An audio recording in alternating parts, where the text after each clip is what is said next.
ప్రతి సంక్షోభంలో అవకాశాలుంటాయని సీఎం చంద్రబాబు అన్నారు. కలెక్టర్ల సదస్సులో పాల్గొన్న సీఎం ప్రజా చైతన్యమే ప్రజాస్వామ్యానికి శ్రీరామ రక్ష అని తెలిపారు. నియంత పాలన సాగితే ప్రజల్లో తిరుగుబాటు మొదలవుతుందన్నారు. రాష్ట్రంలో అలాంటి పరిస్థితులే చూశామని చంద్రబాబు అన్నారు. విశాఖపై ప్రత్యేక దృష్టి పెట్టామని తెలిపారు. ఆధునిక టెక్నాలజీపై ఫోకస్ చేస్తున్నామన్నారు. గంజాయి సాగును నిర్మూలించడానికి చర్యలు చేపట్టామని చంద్రబాబు తెలిపారు.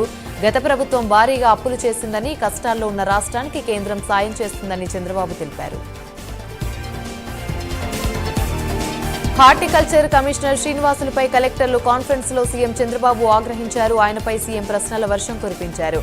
సీఎం అడిగిన ప్రశ్నలకు ఐఏఎస్ అధికారి శ్రీనివాస్ సమాధానాలు చెప్పలేకపోయారు. గత ప్రభుత్వ పాలన వల్ల రాష్ట్రంలో ఎన్నో సమస్యలు వచ్చాయని డిప్యూటీ సీఎం పవన్ కళ్యాణ్ అన్నారు. కలెక్టర్ల సదస్సులో పాల్గొన్న పవన్ కళ్యాణ్ ప్రజలు తమపై ఎంతో నమ్మకం పెట్టుకున్నారని తెలిపారు. రాష్ట్ర అభివృద్ధి లక్ష్యంగా పనిచేస్తున్నామని చెప్పారు. సీఎం చంద్రబాబు ఆధ్వర్యంలో రాష్ట్రాన్ని గాడిలో పెడతామని పవన్ కళ్యాణ్ తెలిపారు. ఇక నుంచి ప్రభుత్వ సమాచారం అంతా వెబ్సైట్ ద్వారా వచ్చేలా కార్యాచరణ సిద్ధం చేస్తున్నట్లు ఐటీ మంత్రి లోకేష్ తెలిపారు. వాట్సాప్ ద్వారా పౌర సేవలు అందించే అంశంపై కలెక్టర్ల సదస్సులో ప్రజెంటేషన్ ఇచ్చారు. 153 పౌర సేవలను వాట్సాప్ ద్వారా ఇచ్చేలా కార్యాచరణ సిద్ధం చేశామని లోకేష్ అన్నారు. జనసేన మరణ ధృవీకరణ పత్రాలు లాంటివి జారీ చేయడానికి అనుసరిస్తున్న విధానాన్ని రీఇంజనీరింగ్ చేయాల్సి ఉందని లోకేష్ తెలిపారు. ఉమ్మడి ప్రకాశం జిల్లా ప్రజాప్రతినిధులతో వైసీపీ కేంద్ర కార్యాలయంలో మాజీ సీఎం వైఎస్ జగన్మోహన్ రెడ్డి సమావేశమయ్యారు. అధికారంలోకి వచ్చిన 6 నెలలకే ఎన్నడూ లేనంత వ్యతిరేకత ఈ ప్రభుత్వంపై కనిపిస్తుందని అన్నారు. రేషన్ బియ్యంపై వారి కథనాలు, మాటలు చూస్తుంటే ఆశ్చర్యం కలుగుతుందన్నారు. అసలు అధికారంలో ఎవరున్నారన్న సందేహం వస్తుందని జగన్ అన్నారు. రాష్ట్రంలో అధికారం మారి 7 నెలలైందన్నారు. మంత్రులు వాళ్లే, అధికారులు వాళ్లే, మనుషులే. చివరకు చెక్ పోస్టులు వాళ్ళు పెట్టినవే. కాకినాడ పోర్టులు, కస్టమ్స్ వాళ్ళు, భద్రతా సిబ్బంది వాళ్ళ మనుషులే ఉన్నారన్నారు. మరి ఎవరి మీద నిందలు వేస్తారు అంటూ జగన్ ప్రశ్నించారు. నిన్న మీడియాపై దాడి చేసిన కేసులో సినీ నటుడు మోహన్ బాబు తెలంగాణ హైకోర్టుని ఆశ్రయించారు. మోహన్ బాబు తరపున లంచ్ మోషన్ పిటిషన్ ని సీనియర్ న్యాయవాదులు నగేష్ రెడ్డి, మురళీ మనోహర్ దాఖలు చేశారు. ఇవాళ విచారణకి రావాలంటూ రాచకొండ సిపి సుధీర్ బాబు అదనపు జిల్లా మెజిస్ట్రేట్ హోదాలో మోహన్ బాబుకి నోటీసులు ఇచ్చారు. వచ్చే ఏడాది కాలంతో పాటు శాంతి భద్రతలకి భంగం కలగకుండా నడుచుకుంటానని, ₹1,00,000 బాండ్ సమర్పించాలని, ఎందుకు ఆదేశించకూడదో చెప్పాలని మోహన్ బాబుని సిపి సుధీర్ బాబు ఆదేశించారు. దీనిని మోహన్ బాబు సవాల్ చేశారు. దీనిపై వాదనలు విన్న తెలంగాణ హైకోర్టు ఈ నెల 24 వరకు పోలీసుల విచారణకి హాజరు కావాల్సిన అవసరం లేదని తీర్పిచ్చింది. మోహన్ బాబు ఇంటిపై పోలీసులు ఓ కన్నేసి ఉంచాలని ఆదేశించింది. అనారోగ్యంగా ఉందంటూ నిన్న కాంటినెంటల్ ఆసుపత్రిలో చేరిన నటుడు మోహన్ బాబు ఆరోగ్య పరిస్థితిపై వైద్యులు హెల్త్ బులెటిన్ ను రిలీజ్ చేశారు. విపరీతమైన బాడీ పెయిన్స్ తో స్పృహ కోల్పోయిన స్థితిలో మోహన్ బాబు ఆసుపత్రిలో చేరారని వైద్యులు తెలిపారు. మోహన్ బాబు ఎడమ కంటి మీద గాయమైందని హెల్త్ బులెటిన్ లో పేర్కొన్నారు. అధిక బీపీ, రక్తపోటుతో మోహన్ బాబు బాధపడుతున్నట్లుగా వైద్యులు వివరించారు. నిపుణులైన వైద్యుల పర్యవేక్షణలో మోహన్ బాబుకి చికిత్స జరుగుతుందని హెల్త్ బులెటిన్ లో వివరించారు. మంచు మనోజ్ పై దాడి కేసులో విష్ణు ప్రధాన అనుచరుడు కిరణ్ ను పహాడీ షరీఫ్ పోలీసులు అరెస్ట్ చేశారు. 3 రోజుల క్రితం తనపై దాడి చేశారని మనోజ్ ఫిర్యాదు చేశారు. ఈ కేసులో మరో నిందితుడు వినయ్ రెడ్డి కోసం పోలీసులు గాలిస్తూ ఉన్నారు. మరోవైపు జల్పల్లిలోని మోహన్ బాబు ఇంటి లోపల ఉన్న ప్రైవేటు వ్యక్తులను పోలీసులు బయటకు పంపించేశారు. ఇంటి బయట ఉన్న వెహికల్స్ అన్నింటినీ మంచు టౌన్షిప్ బయటకి పంపించేశారు. మంచు ఫ్యామిలీలోని వివాదానికి ఫుల్ స్టాప్ పెట్టేందుకు పోలీసులు చర్యలు చేపట్టారు. జర్నలిస్టుల దాడిపై మంచు విష్ణు స్పందించారు. ప్రతి కుటుంబంలో గొడవలుంటాయని, సమస్య పరిష్కారం కోసం పెద్దలు ప్రయత్నిస్తున్నారని చెప్పారు. ఈ వివాదం మా మనసులను ఎంతో బాధ పెడుతుందన్నారు. తమ ఇంట్లో గొడవను పెద్దదిగా చేసి చూపించొద్దని విష్ణు కోరారు. మీడియా ప్రతినిధిపై దాడికి సంబంధించిన నటుడు మోహన్ బాబుపై కేసు నమోదైంది. మోహన్ బాబుకు బిఎన్ఎస్ 118 సెక్షన్ కింద కేసు నమోదు చేశారు. మోహన్ బాబు దాడిలో గాయపడిన మీడియా ప్రతినిధి రంజిత్ తలకు 3 చోట్ల జైగోమాటిక్ ఎముకలు విరిగినట్లు వైద్యులు తెలిపారు. మోహన్ బాబు దాడి ఘటనపై జర్నలిస్టులు నిరసన వ్యక్తం చేస్తున్నారు. జల్పల్లిలో జరిగిన ఘటనపై రాచకొండ సిపి విచారణ చేయనున్నారు. పోలీసుల నోటీస్ మేరకు రాచకొండ సిపి కార్యాలయానికి మంచు మనోజ్ వచ్చి అడిషనల్ డిస్ట్రిక్ట్ మెజిస్ట్రేట్ ఎదుట హాజరయ్యారు. బందోబస్తు మధ్య సిపి ఆఫీసులోకి వెళ్లిన మనోజ్ రాచకొండ సిపికి ₹1,00,000 బాండ్ సమర్పించారు. విచారణకు మోహన్ బాబును విష్ణు గైర్హాజరయ్యారు. విచారణ అనంతరం మాట్లాడిన మంచు మనోజ్ సమస్య పరిష్కరించుకునేందుకు తాము సిద్ధమని చెప్పారు. వినయ్ వైఖరి వల్లే మంచు ఫ్యామిలీలో వివాదాలు పెరుగుతున్నాయన్నారు. డిసెంబర్ 9న తెలంగాణ ఏర్పాటు ప్రకటన రావడానికి కేసీఆర్ కారణమని మాజీ మంత్రి హరీష్ రావు అన్నారు. ఎవరి దయతో తెలంగాణ వచ్చిందంటున్నారంటే అది ఉద్యమాన్ని అమరులను అవమానించినట్లేనన్నారు. తెలంగాణకు నెంబర్ 1 విలన్ కాంగ్రెస్ పార్టీ అని విమర్శించారు. తెలంగాణ ఉద్యమకారులు అమరులు కావడానికి కాంగ్రెస్ కారణం కాదా అని ప్రశ్నించారు. తెలంగాణ ఉద్యమంలో రేవంత్ రెడ్డి ఎక్కడ లేరన్న హరీష్ రావు ఆయన మాటలు దెయ్యాలు వేదాలు వల్లిస్తున్నట్లున్నాయని ఎద్దేవా చేశారు. తెలంగాణ ప్రభుత్వ ప్రత్యేక ప్రతినిధి క్రీడా వ్యవహారాల సలహాదారు ఏపీ జితేందర్ రెడ్డి ఢిల్లీలో కేంద్ర పర్యటన శాఖ మంత్రి గజేంద్ర సింగ్ షేకావత్తో భేటీ అయ్యారు. రాష్ట్రంలోని పలు పెండింగ్ పర్యాటక ప్రాజెక్టుల పురోగతిపై చర్చించారు. డిసెంబర్ 14న ఢిల్లీలోని తెలంగాణ భవన్లో సురభి నాట్య మండలి 140వ వార్షికోత్సవం సందర్భంగా నిర్వహించబోయే థియేటర్ ఆర్ట్ ఫెస్టివల్కు ముఖ్య అతిథిగా రావాలని గజేంద్ర సింగ్ షేకావత్ను ఆహ్వానించారు. తెలంగాణలో పర్యాటక రంగ అభివృద్ధి కోసం కృషి చేస్తున్నామని జితేందర్ రెడ్డి అన్నారు. రంగారెడ్డి జిల్లా కుంట్లూరు పెద్ద చెరువుని హైడ్రా కమిషనర్ రంగనాథ్ పరిశీలించారు. మున్సిపల్ నిధులతో రోడ్ల నిర్మాణానికి తీర్మానం చేయడంపై ఆగ్రహాన్ని వ్యక్తం చేశారు. రోడ్డు వేస్తున్నారనే ఆరోపణతో హైడ్రా అధికారులు అక్కడ సర్వే చేపట్టారు. సర్వే త్వరగా పూర్తి చేసి చెరువు పట్టాభూమి బార్డర్లో రోడ్డు ఫిక్స్ చేయాలని హైడ్రా సిబ్బంది ఆయనకు సూచించారు. చెరువు స్థలంలో రోడ్డు వేస్తే తొలగించాలని హైడ్రా సిబ్బంది ఆదేశించింది. పుష్ప 2 సినిమా రిలీజ్ డే రోజు రేవతి మృతి ఇన్సిడెంట్ సంచలనం సృష్టించింది. పుష్ప 2 సినిమా ప్రీమియర్ షో తొక్కిసలాట్లో రేవతి మృతికి తమకు సంబంధం లేదని సంధ్యా థియేటర్ యజమాని రేణుకాదేవి హైకోర్టులో పిటిషన్ వేశారు. ప్రీమియర్ షో బెనిఫిట్ షోలకు ప్రభుత్వమే అనుమతినిచ్చిందని చెప్పారు. ప్రీమియర్ షోని తాము నిర్వహించలేదని ఆ షో బాధ్యతలని డిస్ట్రిబ్యూటర్లు చూసుకున్నారని రేణుకాదేవి చెప్పారు. అయినా తమ బాధ్యతగా బందోబస్తు కల్పించామన్నారు. అలాంటి తమపై తీవ్రమైన సెక్షన్ల కింద కేసులు నమోదు చేయడం అన్యాయమని థియేటర్ యజమాని రేణుకాదేవి పేర్కొన్నారు. ఈ నెల 13న స్వరాంధ్ర 2047 విజన్ డాక్యుమెంట్ను సీఎం చంద్రబాబు ఆవిష్కరించారు. విజయవాడలోని ఇందిరాగాంధీ మున్సిపల్ కార్పొరేషన్ స్టేడియంలో ఈ విజన్ డాక్యుమెంట్ను ఆవిష్కరించనున్నారు. ఇందుకోసం పటిష్టమైన ఏర్పాట్లు చేయాలని సీఎస్ నీరవ్ కుమార్ ప్రసాద్కు సీఎం చంద్రబాబు ఆదేశించారు. రాష్ట్రపతి ద్రౌపది ముర్ము ఈ నెల 15న ఏపీలో పర్యటించనున్నారు. రాష్ట్రపతి పర్యటన నేపథ్యంలో సీఎస్ నీరవ్ కుమార్ ప్రసాద్ సచివాలయంలో ఉన్నతాధికారులతో సమీక్ష నిర్వహించారు. రాష్ట్రపతి పర్యటనకు ఎటువంటి ఇబ్బందులు కలగకుండా మంగళగిరి, ఎయిమ్స్, గుంటూరు, విజయవాడలోని ఏర్పాట్లు చేయాలని అధికారులు ఆదేశించారు. వికారాబాద్ జిల్లా పరిగిలోని గిరిజన బాలిక పాఠశాల మహాత్మా జ్యోతిరావు పూలే బాలికల పాఠశాలను జిల్లా కలెక్టర్ ప్రతీక్ జైన్ ఆకస్మికంగా తనిఖీ చేశారు. వంటగదిని వసతి గృహానికి అందించే బియ్యాన్ని పరిశీలించారు. విద్యార్థులకు వసతి గృహాలు నాణ్యమైన భోజనాన్ని అందించాలని కలెక్టర్ ఆదేశించారు. వంట కోసం ఉపయోగించే తాగునీటి నాణ్యతను పరిశీలించేందుకు 12,000 H2S టెస్ట్ వైల్స్ కొనుగోలు చేశామని కలెక్టర్ తెలిపారు. ఇక బ్యాక్టీరియా ఉన్నట్లు తెలుసుకోవడానికి ఈ వైల్ ఉపయోగపడుతుందని కలెక్టర్ అన్నారు. ధాన్యం కొనుగోలుపై మాజీ మంత్రి అంబటి రాంబాబు ట్వీట్ చేశారు. కొల్లిపర్లలోని ఈ మండలంలో వరి సాగు విస్తీర్ణం 13,500 ఎకరాలు ఉండగా ధాన్యం దిగుబడి 31,000 మెట్రిక్ టన్నులు వచ్చిందని, అందులో 1,500 మెట్రిక్ టన్నులను మాత్రమే ప్రభుత్వం కొనుగోలు చేసిందన్నారు. ఇది తాను సందర్శించి తెలుసుకున్న సత్యమని తెలిపారు. ప్రతి గింజ ప్రభుత్వం కొంటుందన్న మంత్రి నాదెండ్ల మనోహర్ నియోజకవర్గంలోని కొల్లిపర్ల మండలం ఉంటుందని అంబటి రాంబాబు ఎక్స్ వేదికగా విమర్శించారు. సికింద్రాబాద్లోని కుమ్మరిగూడలోని ముత్యాలమ్మ అమ్మవారి విగ్రహ పునఃప్రతిష్ఠ కార్యక్రమంలోని మంత్రి పొన్నం ప్రభాకర్ పాల్గొన్నారు. అమ్మవారికి ప్రత్యేక పూజలు చేశారు. అందరం కలిసి దేవాలయాలను కాపాడుకోవాలని మంత్రి పొన్నం ప్రభాకర్ అన్నారు. ప్రజల విశ్వాసం కాపాడాలే కాంగ్రెస్ ప్రభుత్వం ముందుకు పోతుందని ఆయన తెలిపారు. సికింద్రాబాద్లోని ముత్యాలమ్మ ఆలయ విగ్రహ పునఃప్రతిష్ఠ కార్యక్రమంలో మల్కజ్గిరి ఎంపీ ఈటెల రాజేందర్ పాల్గొన్నారు. వేద మంత్రాలతో, శాంతి హోమాలతో అమ్మవారిని తిరిగి పునఃప్రతిష్ఠించడం సంతోషకరమన్నారు. ఇక మోండా మార్కెట్ కార్పొరేటర్ కొంతెం దీపిక బ్యానర్లు జీహెచ్ఎంసీ అధికారులు తొలగించడంపై ఈటెల ఆగ్రహాన్ని వ్యక్తం చేశారు. పోలీసులు ప్రభుత్వానికి తొత్తులుగా వ్యవహరించడం మానుకోవాలన్నారు. ఈ కార్యక్రమంలోని విషయంలో నిఘా విభాగం పూర్తిగా విఫలమైందని ఎంపీ ఈటెల రాజేందర్ ఆరోపించారు. హెల్మెట్ నిబంధన అమలు చేయకపోవడంపై ఏపీ పోలీసులపై హైకోర్టు సీరియస్ అయింది. జూన్, సెప్టెంబర్ మధ్య హెల్మెట్ ధరించని 667 మంది చనిపోయారని పిటిషనర్ పేర్కొన్నారు. హెల్మెట్ నిబంధన ఎందుకు అమలు చేయడం లేదని పోలీసులను హైకోర్టు ప్రశ్నించింది. ఈ మరణాలకు ఎవరు బాధ్యత వహిస్తారని నిలదీసింది. వారంలోగా కౌంటర్ దాఖలు చేయాలని రవాణా శాఖ కమిషనర్ను హైకోర్టు ఆదేశించింది. కూటమి ప్రభుత్వంపై కర్నూలు మాజీ ఎంపీ బుట్టా రేణుక ఫైర్ అయ్యారు. ఎన్నికల్లో సూపర్ 6 హామీలను చెప్పి టీడీపీ అధికారంలోకి వచ్చిందన్నారు. ఇప్పుడు ఆ హామీలకు దిక్కు లేకుండా పోయిందని బుట్టా రేణుక విమర్శించారు. సూపర్ 6లో భాగమైన రైతుల పెట్టుబడి సాయం విషయాన్ని బడ్జెట్ సమావేశాల్లో ప్రస్తావనే లేదని ఆమె మండిపడ్డారు. 2014లోని రైతు రుణమాఫీ హామీతో టీడీపీ అధికారంలోకి వచ్చి రుణమాఫీ చేయలేదన్నారు. 2024లో కూడా రైతులకు పెట్టుబడికి 20,000 రూపాయలు ఇస్తానని అధికారంలోకి వచ్చి ఇప్పుడు కూడా రైతులను పట్టించుకోవడం లేదన్నారు.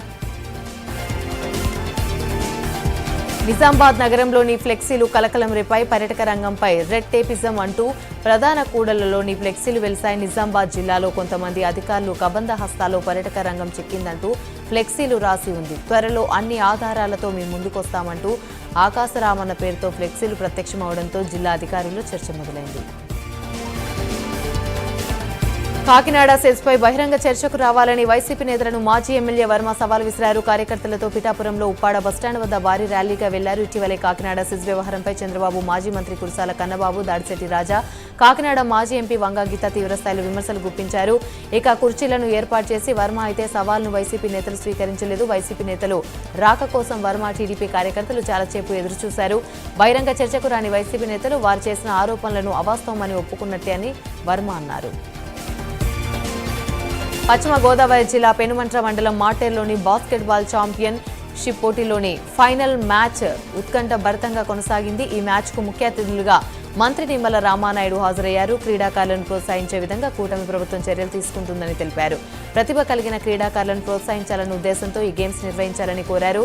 ఇక గత వైసీపీ ప్రభుత్వం ఆడుదాం ఆంధ్ర పేరుతో క్రీడలను అవినీతిమయం చేసిందని మంత్రి ఆరోపించారు. సినిమాల్లోనే కాదు నిజ జీవితంలో కూడా ఆయన ట్రెండ్ సెట్టర్ని నిరూపించారు. AP deputy CM Pawan Kalyan 2024లోని గూగుల్ భారీగా ట్రెండ్ అయిన వ్యక్తుల జాబితాలో పవన్ కళ్యాణ్ 5వ స్థానంలో ఉన్నారు.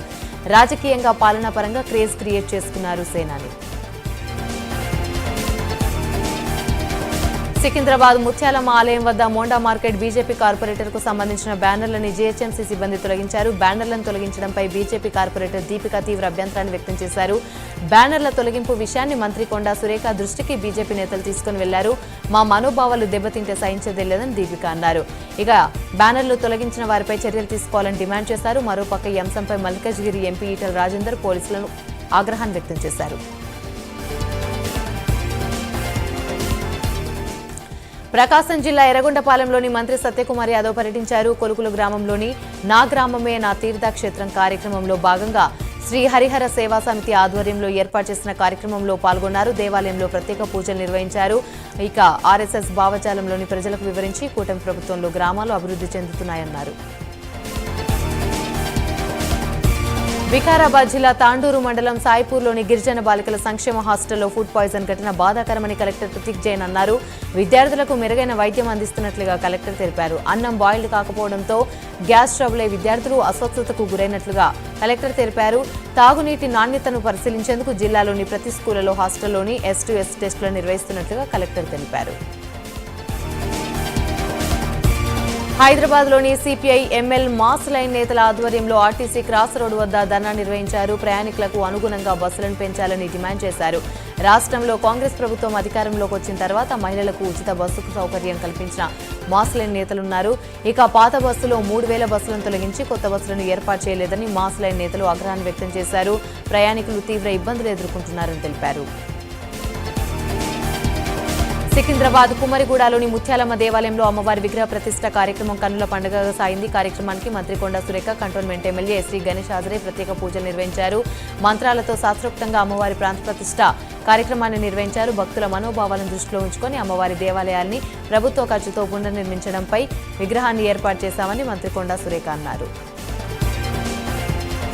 నారాయణపేట జిల్లా మక్తల్లోని వడ్వా స్టేజీ వద్ద రైతులు నిరసనకు దిగారు. పండించిన పత్తి పంట అంతా కొనాలని నినాదాలు చేశారు. విషయం తెలుసుకున్న ఎమ్మెల్యే వాకిటి శ్రీహరి హుటాహుటిన నిరసన చేస్తున్నారు. వారితో పాటు ట్రాక్టర్ తీసుకుని మిల్లర్ల దగ్గరికి వెళ్లారు. ఎమ్మెల్యే అభ్యర్థన మేరకు పంట మొత్తం కొంటామని మిల్లర్ల యాజమాన్యం ప్రకటించింది. 2 రోజుల్లో నాగబాబు మంత్రిగా ప్రమాణ స్వీకారం చేయనున్నారు. విజయవాడ రాజ్భవన్లోని ప్రమాణ స్వీకారానికి ఏర్పాట్లు చేస్తున్నారు. పార్టీల ముఖ్య నేతలు, కుటుంబ సభ్యుల మధ్య నాగబాబు ప్రమాణ స్వీకారం చేయనున్నారు. మరోవైపు నాగబాబు కోసం ప్రత్యేక శాఖను ఏర్పాటు చేసే యోచనలో ప్రభుత్వం ఉంది. ప్రజా ఫిర్యాదుల పరిష్కారానికి కొత్త పోర్ట్ఫోలియో ఏర్పాటుకు కసరత్తు చేస్తున్నారు. ఇక సినిమాటోగ్రఫీ లేదా గనుల శాఖను కూడా కేటాయించే అవకాశం ఉంది. ములుగు జిల్లాలోని మంత్రి సీతక్క పర్యటించారు. ములుగు మండలం జాకారంలోని సాంఘిక సంక్షేమ గురుకుల బాయ్స్ హాస్టల్లో మండల స్థాయి సీఎం కప్ క్రికెట్లను సీతక్క ప్రారంభించారు. అనంతరం పాఠశాల విద్యార్థులతో కలిసి సీతక్క కబడ్డీ ఆడారు. పుష్ప 2 భారీ కలెక్షన్స్ తో దూసుకుపోతుంది. అల్లు అర్జున్, సుకుమార్, రష్మిక కాంబినేషన్ లో వచ్చిన ఈ సినిమా విడుదలై అన్ని భాషలను భారీ విజయాన్ని అందుకుంది. అయితే ఈ సినిమాలోని విలన్ పాత్రకు షెకావత్ పేరు పెట్టడంపై రాజ్పూత్ వర్గం సీరియస్ అవుతుంది. సుకుమార్ కు బన్నీ టీమ్ ను వదిలేదే లేదని, లేపేస్తామని కుర్నిసేన లీడర్ రాజ్ షెకావత్ వార్నింగ్ ఇచ్చారు.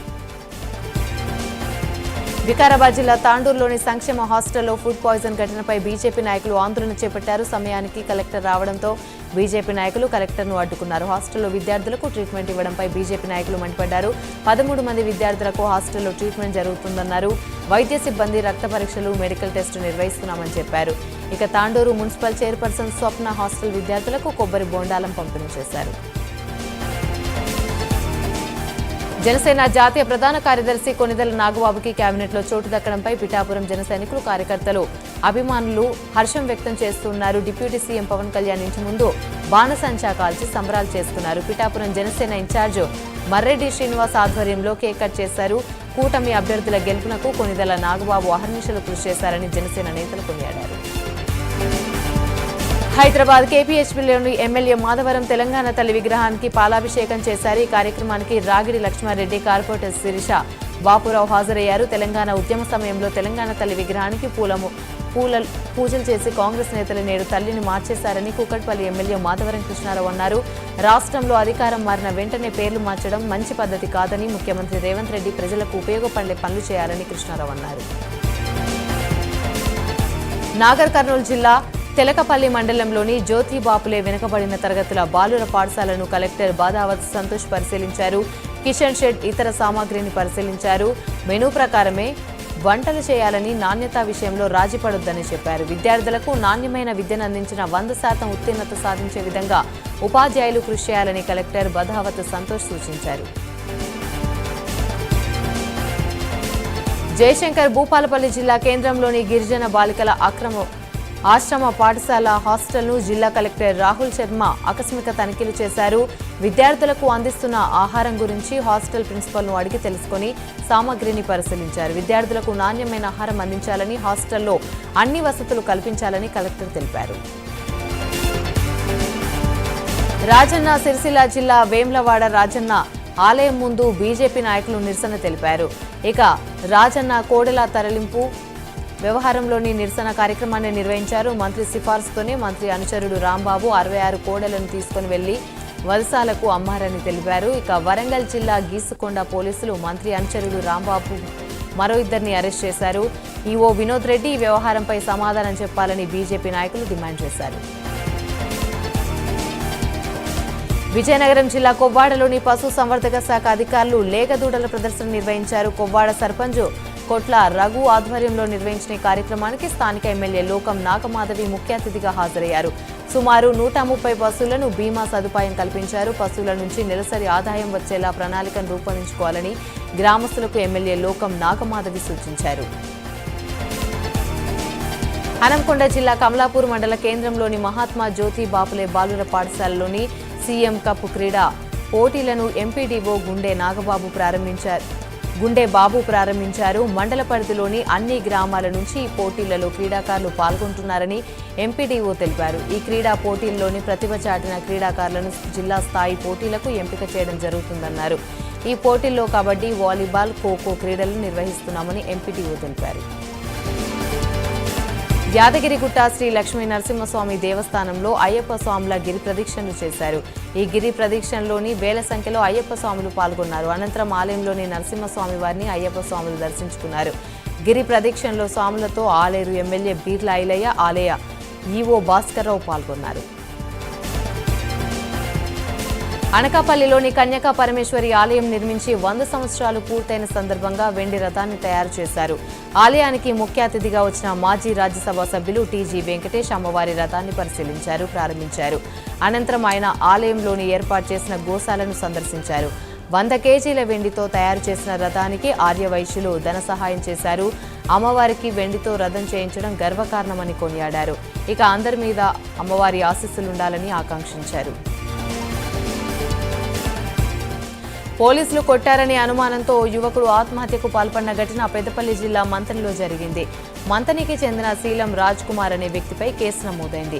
3 రోజుల క్రితం పోలీసులు స్టేషన్కి పిలిచి కొట్టారని అతని తల్లిదండ్రులు వాపోయారు. అవమానం తట్టుకోలేక రాజ్ కుమార్ ఇంట్లోనే ఫ్యాన్ కురివేసుకుని ఆత్మహత్య చేసుకున్నాడు. ఇక ప్రభుత్వాన్ని తమ కుటుంబానికి సాయం చేయాలని కోరారు. ప్రస్తుతం రాజ్ కుమార్ కరీంనగర్ సన్ రైజ్ ఆసుపత్రిలో ప్రాణాపాయ స్థితిలో చికిత్స పొందుతున్నారు. హైదరాబాద్ నాంపల్లిలోని ఏక్ మినార్ కూడలి వద్ద అగ్ని ప్రమాదం చోటు చేసుకుంది. ఏక్ మినార్ సర్కిల్లో ఉన్న పెట్రోల్ బంకులో ఇంధనం నింపడానికి వచ్చిన ట్యాంకర్లో ఒక్కసారిగా మంటలు చెలరేగాయి. ఇక సమాచారం అందుకున్న అగ్నిమాపక సిబ్బంది ఘటనా స్థలానికి చేరుకుని మంటలను అదుపులోకి తెచ్చారు. ఖమ్మం జిల్లా సత్తుపల్లి మండలం కిస్టాపురం ఉపరితల గని సమీపంలో ఘోర రోడ్డు ప్రమాదం జరిగింది. బొగ్గు లోడుతో వస్తున్న టిప్పర్ను నిమ్మకాయల లోడుతో వస్తున్న లారీ ఎదురెదురుగా ఢీకొన్నాయి. ఈ ప్రమాదంలో టిప్పర్ డ్రైవర్ క్యాబిన్లో ఇరుక్కుపోయాడు. గమనించిన స్థానికులు గాయపడిన వారిని ప్రభుత్వ ఆసుపత్రికి తరలించారు. పోలీసులు కేసు నమోదు చేసి దర్యాప్తు చేస్తున్నారు. వికారాబాద్ జిల్లా తాండూరు నర్సింగ్ కాలేజ్లోని అర్ధరాత్రి గుర్తు తెలియని దుండగుడు హల్చల్ చేశాడు. గేటుకు వేసిన తాళాలు పగలగొట్టి అర్ధరాత్రి 2 గంటల సమయంలో లోపలికి ప్రవేశించాడు. దుండగుడిని సీసీ కెమెరాలోని గమనించిన సిబ్బంది హుటాహుటిన స్పందించి పట్టుకున్నారు. ఇక పోలీసులకు అప్పగించారు. తమకు కాలేజీలో రక్షణ కరువైందని విద్యార్థులు ఆవేదన వ్యక్తం చేశారు. అధికారులు స్పందించి రక్షణ కల్పించాలని కోరారు. వరంగల్ జిల్లా మంచిర్యాలలో ఓ కుటుంబం ఆత్మహత్యకు పాల్పడింది. కుమారుడు శివప్రసాద్ అప్పు చేసి షేర్ మార్కెట్లో పెట్టుబడి పెట్టాడు. అయితే అప్పుల బాధ భరించలేక మొండయ్య, శ్రీదేవి కూతురు చైతన్య, కుమారుడు శివప్రసాద్లు కలిసి పురుగుల మందు తాగి ఆత్మహత్యకు పాల్పడ్డారు. స్థానికులు వారిని ఎంజీఎం ఆసుపత్రికి తరలించారు. అయితే చికిత్స పొందుతూ మొండయ్య, శ్రీదేవి, చైతన్య మృతి చెందగా శివప్రసాద్ పరిస్థితి విషమంగా ఉంది. కేసు నమోదు చేసి దర్యాప్తు చేస్తున్నారు. రంగారెడ్డి జిల్లా రాజేంద్రనగర్ నియోజకవర్గం నార్సింగ్లోని ఉద్రిక్తత నెలకొంది. ప్రధాన రహదారికి ఇరువైపులా వ్యాపారాలు కొనసాగిస్తున్న అక్రమ నిర్మాణాలను భారీ బందోబస్తు మధ్య పోలీసులు తొలగించారు. దీంతో షాపు యజమానులకు అధికారులకు మధ్య వాగ్వాదం చోటు చేసుకుంది. నిజామాబాద్ జిల్లా ఆర్మూర్లోని దొంగలు హల్చల్ చేశారు. ఓ మెడికల్ షాపులో చోరీ చేసి 5 లక్షల నగదు, విలువైన వస్తువులను అపహరించుకొని పోయారు. హైవే పక్కనే ఉన్న షాప్ షట్టర్ పగలగొట్టి లోపలికి ప్రవేశించి చోరీకి పాల్పడ్డారు. అంతేకాక సీసీటీవీ డీవీఆర్ను సైతం దొంగలు ఎత్తుకెళ్లారు. ఛత్తీస్గఢ్ బీజాపూర్ జిల్లాలో మావోలు వరుస ఘాతుకాలతో ప్రజలు భయాందోళనకు గురవుతున్నారు. సోమన్పల్లిలోని బీజేపీ నేత మండోరామ్ ఇంట్లోకి మావోలు ప్రవేశించి ఇన్ఫార్మర్ నెపంతో అతనిని అతి కిరాతకంగా హత్య చేశారు. అనంతరం మృతదేహం వద్ద కరపత్రాలను వదిలి వెళ్లారు. బీజేపీని వీడాలని లేకపోతే చంపేస్తామని కరపత్రాలు బెదిరించారు. అయితే గత వారంలో కూడా బీజేపీకి చెందిన 2 మాజీ సర్పంచ్లతో సహా 3 బీజేపీ నేతలను మావోలు హతమార్చారు. మేడ్చల్ జిల్లా కీసర పోలీస్ స్టేషన్ పరిధిలోని ఆర్జీకే కాలనీలోని వ్యక్తి హత్య కలకలం రేపింది. మృతుడు మహిపాల్ యాదవ్ ఎల్లారెడ్డికి చెందిన వ్యక్తిగా పోలీసులు తెలిపారు. పోస్టుమార్టం నిమిత్తం మృతదేహాన్ని పోలీసులు గాంధీ ఆసుపత్రికి తరలించారు. కేసు నమోదు చేసి విచారణ చేపట్టారు. విశాఖ భీమిలోని అహం బ్రహ్మస్మి ఆధ్యాత్మిక సంస్థ బాధితులు పోలీసులను ఆశ్రయించారు. పీఎం పాలెం పోలీస్ స్టేషన్కు వెళ్లి సంస్థపై ఫిర్యాదు చేశారు. సంస్థకు వచ్చిన వారిని లోబరుచుకుంటున్నారని ఆరోపించారు. తమకు తగిన న్యాయం చేయాలని బాధితులు పోలీసులను కోరుతున్నారు. హైదరాబాద్లోని గ్రీన్ పార్క్ వద్ద త్రుటిలో పెను ప్రమాదం తప్పింది. రోడ్ నంబర్ 6లో డ్రైనేజ్ పనుల కోసం తీసిన నాలాలో ప్రమాదవశాత్తు 2 వీలర్ వాహనం నాలాలో పడిపోయింది. అధికారులు కాలువ నిర్మాణంలో గుంతలు ఏర్పాటు చేయడంతో తరచూ ప్రమాదాలు జరుగుతున్నాయి. నాలా మరమ్మతులు చేస్తామని 3 నెలల క్రితం నాలా ఓపెన్ చేసిన జీహెచ్ఎంసీ అధికారుల నిర్లక్ష్యంతో మరమ్మతులను మళ్లీ పట్టించుకోలేదు. పలుమార్లు అధికారులకు పనులు పూర్తి చేయాలని విన్నవించుకున్నా అధికారులు పట్టించుకోలేదని స్థానికులు వాపోయారు. సూర్యాపేటలోని 60 ఫీట్ల రోడ్డు విద్యాసాగర్కు చెందిన విద్యాసాగర్ ప్రాంతంలో పోలీసులు కార్డన్ సెర్చ్ నిర్వహించారు. ఈ సందర్భంగా అనుమతి పత్రాలు లేని 52 ద్విచక్ర వాహనాలు, 3 ఆటోలు సీజ్ చేశారు. ప్రజల రక్షణ, భద్రత కోసం ఆకస్మికంగా తనిఖీలు చేపట్టారు. రోడ్డు ప్రమాదాల నివారణ, రోడ్డు భద్రత, దొంగతనాల నివారణ, సీసీ కెమెరాల ఏర్పాటు, సైబర్ నేరాల నివారణ, మహిళల భద్రతపై ప్రజలు అవగాహన కల్పించారన్నారు. భద్రాద్రి కొత్తగూడెం జిల్లా మొండికుంట గ్రామంలో అదృశ్యమైన 3 చిన్నారుల ఆచూకీ లభ్యమైంది. 3 చిన్నారులు ప్రసాద్, కావ్య, నాగశ్రీలు నిన్న ఉదయం స్కూలుకు వెళ్లి ఇంటికి తిరిగి రాలేదు. అయితే చిన్నారులు ధాన్యం కొనుగోలు కేంద్రం వద్ద ఆడుకుంటూ ఇంటికి వెళ్లడం మర్చిపోయారు. రాత్రి కావడంతో తల్లిదండ్రులు కొడతారనే భయంతో చిన్నారులు అదే ప్రాంతంలో నిద్రపోయారు. ఉదయం సీఐ అశోక్ రెడ్డి ఎస్ఐ గ్రామస్తులతో కలిసి వెతుకుతుండగా ధాన్యం కొనుగోలు కేంద్రం వద్ద చిన్నారులు కనిపించారు. పోలీసులు చిన్నారులను క్షేమంగా తల్లిదండ్రులకు అప్పగించారు. అన్నమయ్య జిల్లా మదనపల్లి ప్రభుత్వ సర్వజన బోధన ఆసుపత్రిలో డాక్టర్ల అవినీతి భాగవతం బట్టబయలైంది. ల్యాబ్ స్కానింగ్, ఎక్స్రేలను ప్రైవేట్ ఇన్స్టిట్యూషన్గా రాసి డాక్టర్లు ముడుపులు అందుకుంటున్నారు. డ్యూటీకి ఇష్టం వచ్చినప్పుడు వచ్చి కాసేపు కాలక్షేపం చేసి సొంత క్లినిక్లకు వెళ్తున్నారు. డాక్టర్ల పనితీరుపై అడిగేవారు లేక ఇష్టారాజ్యంగా డ్యూటీలు చేస్తున్నారు. డాక్టర్ రోజుకు 10,000 నుంచి 20,000 రూపాయల కమిషన్ తీసుకుంటున్నారు. ఇంత జరుగుతున్న అధికారులు మాత్రం సర్వజన బోధన ఆసుపత్రిపై కన్నెత్తి చూడడం లేదు. ఇక ఉన్నతాధికారులు చర్యలు తీసుకోవాలని రోగులు కోరుతున్నారు.